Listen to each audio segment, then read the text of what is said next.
মনে কষ্ট পাইছেন হুজুর, সত্য একদিন বের হয়। আপনারা মনে কষ্ট পাইছেন, এটার জন্য আমি আন্তরিকভাবে ঢাকা ৮ আসনের এমপি প্রার্থী জনাব নাসির উদ্দিন পাটোয়ারি এবং তার প্রতিদ্বন্দ্বী হল জনাব মির্জা আব্বাস। প্রতিদিন তাদের মাঝে নতুন নতুন বিষয় তর্ক বিতর্ক হয়ে থাকে। ফেসবুকে একে অন্যকে সবসময় খোঁচা দিতেই থাকে। নাসির উদ্দিন পাটোয়ারি মির্জা আব্বাসকে সন্ত্রাস ও চাঁদাবাজ বলে আখ্যায়িত করেছেন। অপরদিকে মির্জা আব্বাস বিষয়টিকে খুব স্বাভাবিকভাবে নিয়েছেন। তিনি মনে করছেন নাতি বয়সে একটি ছেলে তার সাথে মজা করছে। সম্প্রতি নাসির উদ্দিন পাটোয়ারি একটি বক্তব্যে আলেম সমাজ বিক্ষিপ্ত করছেন, যার কারণে তারা প্রকাশ্যে নাসির উদ্দিন পাটোয়ারিকে প্রকাশ্যে ক্ষমা চাইতে বিক্ষোভ করছেন।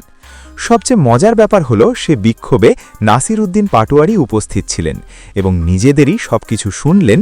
তারপর আলেম সমাজকে বললেন, আমার যদি কোনো বিষয়ে কোনো কিছু খারাপ লেগে থাকে তাহলে আমি প্রকাশ্যে ক্ষমা প্রার্থী, তাড়াতাড়ি আমাকে ক্ষমা করে দেয়। এতে আলেম সমাজ খুশি হয়ে নাসির উদ্দিন পাটোয়ারিকে ক্ষমা করে দেয়। ক্ষমা থেকে মহৎ করে আর কি হতে পারে?